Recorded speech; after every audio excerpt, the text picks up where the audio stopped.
Hey everybody, I don't know if happy is the right word, but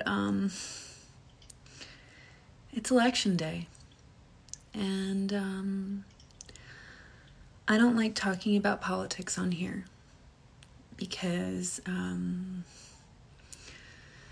it's just not the path that I've chosen for this platform. But I wanted to come on because today is a big day. The next few weeks are going to be big weeks. Hi, everybody coming in. They're really going to be challenging for a multitude of reasons, including our stress, our mental health, anxiety, worry, fear. Every time I've come on here, I think I've referenced Jiddu Krishnamurti or the Tao Te Ching. And that's because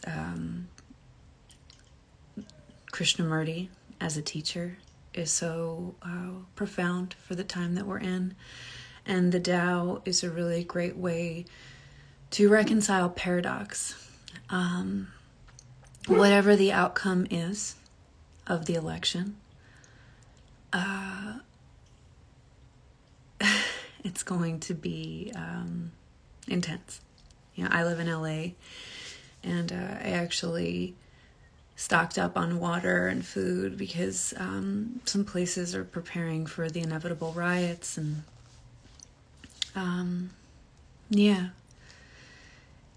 whatever the outcome is, there is going to be some bumps. But I wanted to come on here to say that regardless of what happens, this is a time to remember your power as a sovereign being in the world. So whatever your label, whatever you subscribe to, I'm not here to judge you. Whether you vote Trump or Biden or third party, I am not here to judge. Labels, Republican, Democrat, red, blue, all of these things lead ourselves to further division. And I'm not here to divide. I'm here to inspire conversation. I'm not here to cancel anyone. I'm here to inspire empathy. I'm not here to preach an ultimate truth, because truth is nebulous. And the ultimate truth is knowing we know nothing, right?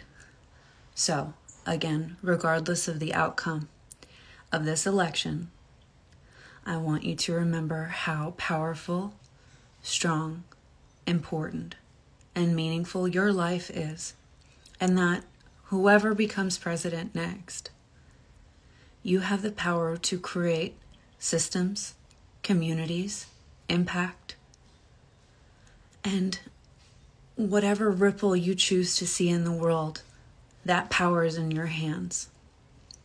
So, with that being said, I wanted to read a few passages from the Tao Te Ching just to help us stay centered through today. So whether you're tuning in live or if you revisit this, I hope these words offer comfort. I apologize if you've tuned into previous live where I read from the Tao, but now more than ever, the buzzword of the times that we're in, I really think we could all use some comfort in reconciling the space between division. And again, I'm not here to judge. I'm not here to tell you what to do.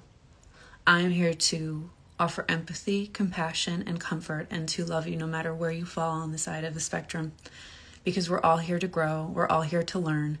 And nothing is ever going to change if we just keep dividing and labeling ourselves and hating one another. And so my 2 cents. So I'd love to read a passage about Yin and Yang. And I've read this one before, but it feels correct to read today because here we are, red, blue, Republican, Democrat, whoever you choose. So Yin and Yang. Yin and Yang aren't sentimental. They exist without moralizing. They act regardless of our wishes within the ebb and flow of every pregnant moment. The space between yin and yang is like a bellows, empty yet infinitely full. The more it yields, the more it fills. Countless words count less than the silence between yin and yang. And now I'm going to read a passage on life spirit. The spirit of life never dies. It is the infinite gateway to mysteries within mysteries. It is the seed of yin. It is the spark of yang. Always elusive, always available.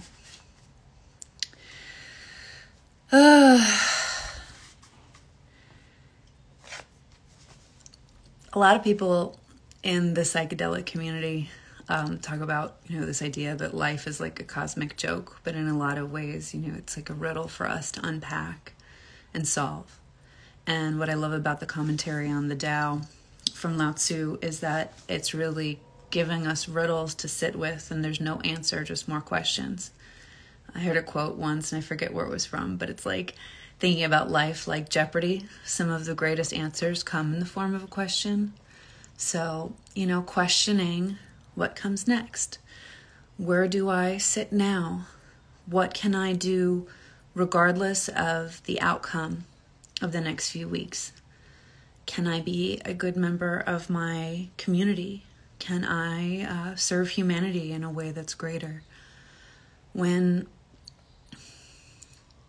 earth changes take place, like climate change and unrest and nothing's guaranteed. There's no guaranteed tomorrow. So in the interim, what can we do today to mold and shape and form whatever little pieces of impact we can? Whether it's helping someone with their rent or helping somebody with their GoFundMe or helping somebody in need, whether it's donating to a community or an organization that's helping support the underprivileged or those who are in need. There are little ways that we can help and maintain some semblance of like feeling in control and not put all of our power into the figurehead of a global chess game that I think no matter how much we try to, understand or unpack or think we know, it's like a mirage in the desert. I legitimately, told someone that I'm friends with that I was going to take a break from social media today just for my own mental health. Because on my Facebook timeline, someone legitimately said that they think that Melinda Gates is Kevin Kline. And I was like, is this the world that we're in? What is going on? There is such a thing as far too deep down the rabbit hole. And I think we've seen a lot of that in 2020 with the QAnon stuff and whatever else. It's a lot. It's scary. It's weird. The fact that somehow the spiritual community got poisoned by all this stuff, I don't know. Has been a big theme of this year or two. I don't know. Truth is nebulous. No matter how much I try to intellectualize what happens next or who's going to win this, I got nothing. As intuitive as I am, I have nothing. I can't see the outcome. I can only feel hope for the impact that can happen on an individual level. Little ripples create big waves. I keep thinking about, I'm a pop culture nerd. So if you notice on Evolve and Ascend, I often do film lists because I feel like film is a really great medium of understanding things through metaphor. And a series that I think was actually well done were the remakes of the Planet of the Apes movies. And I keep thinking about how in the first one, I think it was Dawn of the Planet of the Apes or Rise of the Planet of the Apes, whatever the first one in the series was, Caesar was talking about how apes together strong, apes alone weak. Not that we're apes, according to Terence McKenna, we may be stoned apes, but I think it's just something to sit with, that together we're strong and divided we're not. And yeah. Excuse me, Misha. Sorry, my dogs are barking. But on that note, I wanted to come on and just read those two passages. Sorry for the barking dog. From the Tao, bridging to help with your day. Sorry, Misha, stop. The barking dog is very annoying. But anyway, I hope you all stay safe. I hope you all stay centered. I hope you all stay calm. I hope you all stay hopeful. Whatever the outcome may be, please rely on your own strength and sovereignty and certainty, and lean on your community. Lean on your friends. Lean on those that want the same things as you and want to see the world become a better place. There's so much talk of like new earth. I know, he's so annoying. Now he's drinking water and it sounds so gross in the background. But yeah, there's all this talk about a new earth and utopia, and we're ascending to 5D. And really, like, the earth that we're in could be so much more. And before we want to discard it and ascend to a greater reality, I mean, we're fucking up the reality that we have here. So let's like find a way to make this good before we ascend with the same problems and it just becomes a Sisyphean cycle of the same things happening over and over and over and over again. The fact that like I wasn't even thinking earlier, and I was going to leave my house wearing a red shirt, and I was literally looked in the mirror. I was like, oh my God, if I wear a red shirt, I'm just a walking target. And I didn't even have, this wasn't even like a political commentary. I just literally just got a new red shirt. I'm not a Republican. I'm not a Democrat. I don't know what I am. I am not a label.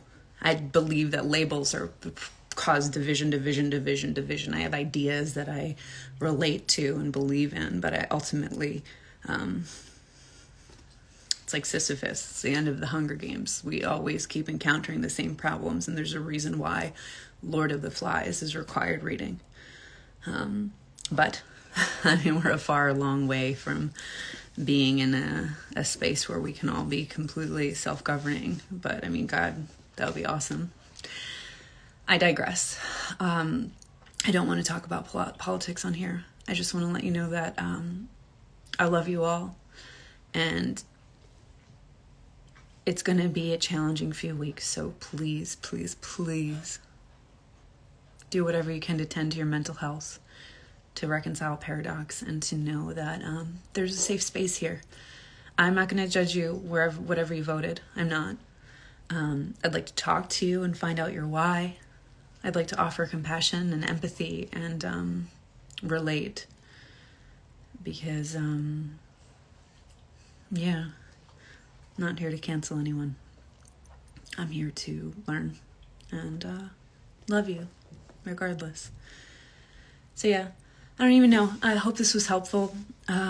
Just feeling a lot of feels today, and wanted to share passages that I felt could be helpful for a time where we need to reconcile paradox.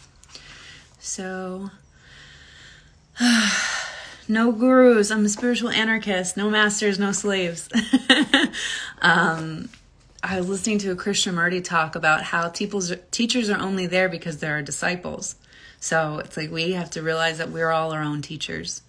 And that's the thing, you know, if we all realize that we're all teachers, we'll stop deifying the other, or there are no gurus, you know? Like, I'm sorry, but even these thought leaders and spiritual people, they all are dealing with the same shit that we're all dealing with, just in different ways. And money doesn't solve anything, and influence doesn't solve anything, and every life comes with its own unique set of problems and lessons and revelations on the path. So leaning into your own power and your sovereignty, and taking inspiration from all the lives that you meet along the way. You know, there's not like a lot of modern teachers that I really relate to. I always try to go back to the source. So whether it's like the Tao or the Bible or all these places where the well of wisdom sprang forth from, I look to that and I realize, like, wow, this is the inevitable thing that we all can land on. And there's nobody that's better than anybody else. It's just all channeling the same universal flow of wisdom. It's called the perennial wisdom because it blooms and blossoms perennially. It's called the ageless wisdom because it's ageless, it's timeless. It's something that we can all tap into and learn. Thank you, Karina. Thank you. But yeah, I don't know. I'm going to find a way to synthesize all of this to empower you all. And to realize that, I need to make a t-shirt that says there is no click funnel to enlightenment. We can all find the same source. And we're all teachers. And we all are powerful. And regardless of how dense this is right now, and how emotional and overwhelming and scary, like we're at the top of a roller coaster going down and we don't know when the next loop is going to hit. Choose love. Choose hope. That's what I'm choosing. And if you need to get off the phone and put your feet in the grass or be outside, do that. It's really, really sensitive on there today. Terrence would always say the truth stands the test of time, the bullshit test. Yes, Terrence McKenna. I love him. Man, did he ever channel so many great things. I mean, one of my favorite ones of his is about how culture's not your friend. Because I, truthfully, I'll share a little anecdote before I head off. I went to COSM 2 summers ago? Yeah, 2 summers ago. So COSM is Alex and Allison Gray's house in upstate New York, and it's beautiful, and it's filled with art, and it's amazing. It was my first time going, and I took a microdose of mushroom. Very small, but I remember looking around, and everybody was wearing the same shirt, and everybody was wearing the same jewelry, and everybody was just dressed the same, and I was like, oh my God, this is another weird thing of do you have to buy the merch to be a part of a culture? And it's we don't, I don't even know how to explain it, but I wrote this whole passage about how I love life and the beauty that comes with life, but the cultures that emerge around an idea limit us. And then I left because I'm sitting there all in black, and I'm well, I'm my own meme. So it's all silly, but I think that you don't need to necessarily buy the merch to fit in anywhere. It feels good if you like the design, sure, but culture is not your friend ultimately. If you have to buy something to feel like you need to fit in or need to wear something instead of embody it, that's its own paradox. One day I'll share what I wrote. It was pretty good, but it's also at the end very self-deprecating because here I am God, everybody's wearing the same shirts and I'm just sitting here in black. And it's who the fuck am I? So that's the thing. As much as I'm a human being. And I think that's the big thing of coming on and doing these lives and talking to you all is sharing my humanity and sharing that everybody is trying to figure it out. And admin reveal, whatever. I could post a great philosophical quote, or I could post a great meme, or post something that really inspires. But at the end of the day, I'm still a human and figuring it out, and I'm no better or worse than you. We are all one, but necessarily that we're all one quote can kind of be a little toxic in the toxic spirituality realm, because we're all one doesn't discount the suffering that's going on in the world, the injustice, inequality. It doesn't mean when people say, I don't see color, it's a really hurtful thing to say to somebody that is a person of color, because as a white person, you'll never understand what it's like to have that experience. But what we are all one means is that having that empathy, having that compassion for every single person you meet on your path. Again, whether they're Democrat or Republican, that's how we can all understand that even in the things that irritate us, it's still us. I think Rumi had the quote where it's if you're irritated by every rub, how will your mirror ever be polished? I'm paraphrasing, but actually, if you love Rumi, I would highly suggest looking into Rumi's teacher, who was named Shams Tabrizi. Did you read the book before I arrived? Yes, but I can, Jake, if you want, I can pick another passage before I go. If you want to pick a number from 1 to 222, I love divining from the Tao. Out of all the books that I'm pulling from, it's definitely the best, especially for today's time. So Jake, if you have a number, we can pull one more, 111. Did you pull that last time? I think that was from another one. How am I saying materialist things about spirituality that make no sense? Please elaborate. I'd love to understand what you're saying there. So 111. It starts on... 111 is a commentary on distinguishing the highest from the lowest morality, Jake. So I'm going to start here, and then we can wind up on 111, because that's the commentary of the passage. So, distinguishing the highest from the lowest morality. You can readily recognize the highest virtuousness because it never places itself on display. You can readily recognize the lowest virtuousness because it's always announcing itself. The highest virtue quietly serves universal needs. The lowest virtue actively strives for personal success. The highest morality serves common needs. The lowest morality is self-serving. True benevolence acts without intention, but when rituals go unheeded, they are enforced with rolled-up sleeves. Failing the great integrity, we resort to virtuousness. Failing virtuousness, we resort to moralizing. Failing moralizing, we resort to dogma, the most superficial form of faith and loyalty, and the nourishment for confusion. Natural persons are attracted to substance rather than form, to the nutritious fruit rather than the enticing flower, to that which dwells deeply within, rather than to that which clings superficially to the surface. And then 111 is the commentary. The highest forms of morality are directed to serving the needs of others and are carried out quietly with humility and without self-conscious intention. The lowest forms are precisely the opposite. They are motivated by ego satisfactions, fulfilling personal self-interest, and by announcing their own beneficence. 4 specific levels of integrity are differentiated from the highest level: the great integrity to the lowest level, the coercive enforcement of dogma and ritual. In between are virtuousness and moralizing that are middle grounds between the highest and lowest moralities. It is interesting to note that Lao Tzu had nothing but contempt for ritual, while for Confucius, his younger contemporary, ritual was the pinnacle of virtue. How ironic that, according to legend, Confucius went to visit Lao Tzu to become enlightened on matters of ritual, since Lao Tzu held the position of archivist for the state of Chu. Needless to say, Confucius stormed out of his audience with Lao Tzu denouncing him as a dangerous dragon. Soon after this incident, it is said that Lao Tzu, only in midlife, retired from his official position and fled to the mountains to live the rest of his life in seclusion.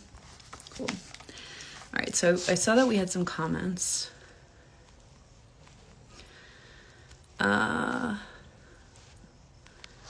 Mike. Okay, so I just want to address Mike. I get what you're saying, and that's not superficial material spirituality. It's actually spiritual bypassing to discount the experience of another person who has had a more difficult life experience than you've had because of the color of their skin. That's spiritual bypass, and that is essentially just another form of gaslighting.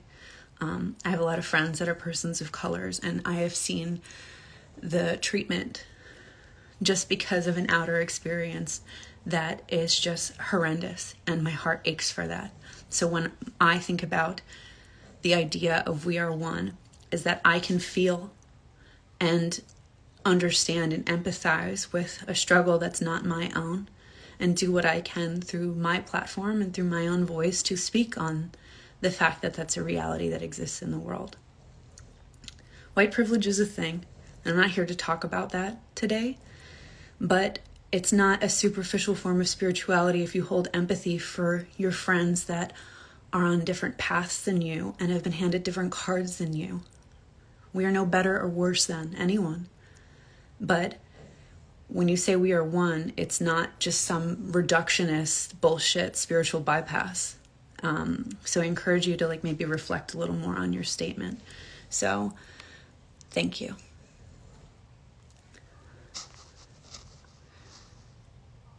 We are made Differences between ourselves and the same soul from the same Father. Okay, that's my point on it, is that I do believe in the notion that we all emerge from and return to a same universal source. But while we're here, on this earth plane, this bed for souls to awaken, we are each handed different cards, and each journey has its own set of difficulties, and it's not the same for everybody. And racism still exists, and we can suppress that, or we can look at it right in the eye. You know, I saw a meme today that said that Trump didn't make people racist. He made people comfortable enough to show that they were already racist. So it's something to chew on and sit with. I'm not here to bash Trump, but I'm here to say that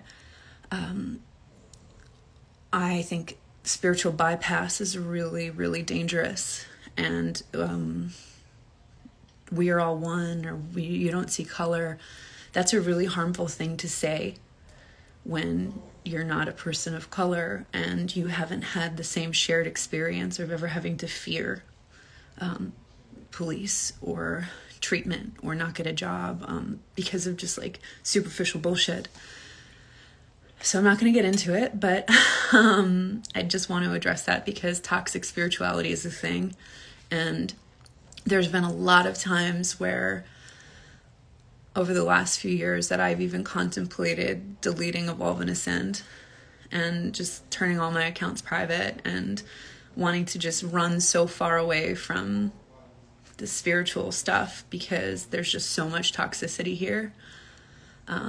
But yes, transparency. But you know, me running away from this stuff or hiding something that's been a part of my life as long as I can remember is not using my voice. And if I can use my voice to be authentic and to talk about things in an honest but gentle way, then that's worth it. And even just doing these last few lives have felt worth it. And I'm just so grateful for you all. And yeah, so I hope this is helpful. I hope 111 was helpful, Jake.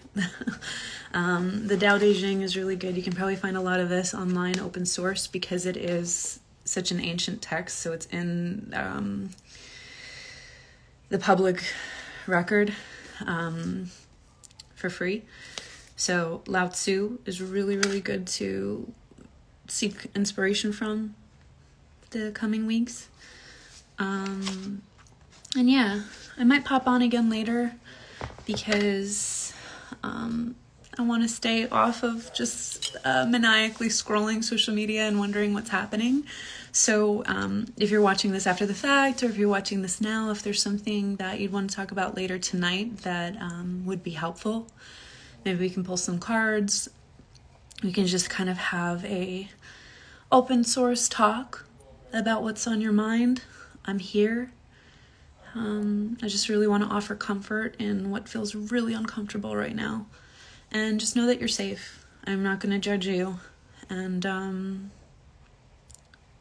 even if we disagree, I think there's a way that we can gracefully learn from each other. So on that note, thank you, April. Thank you. And thank you, Ernesto. And yeah, so let me know if there's something that you want to talk about later tonight.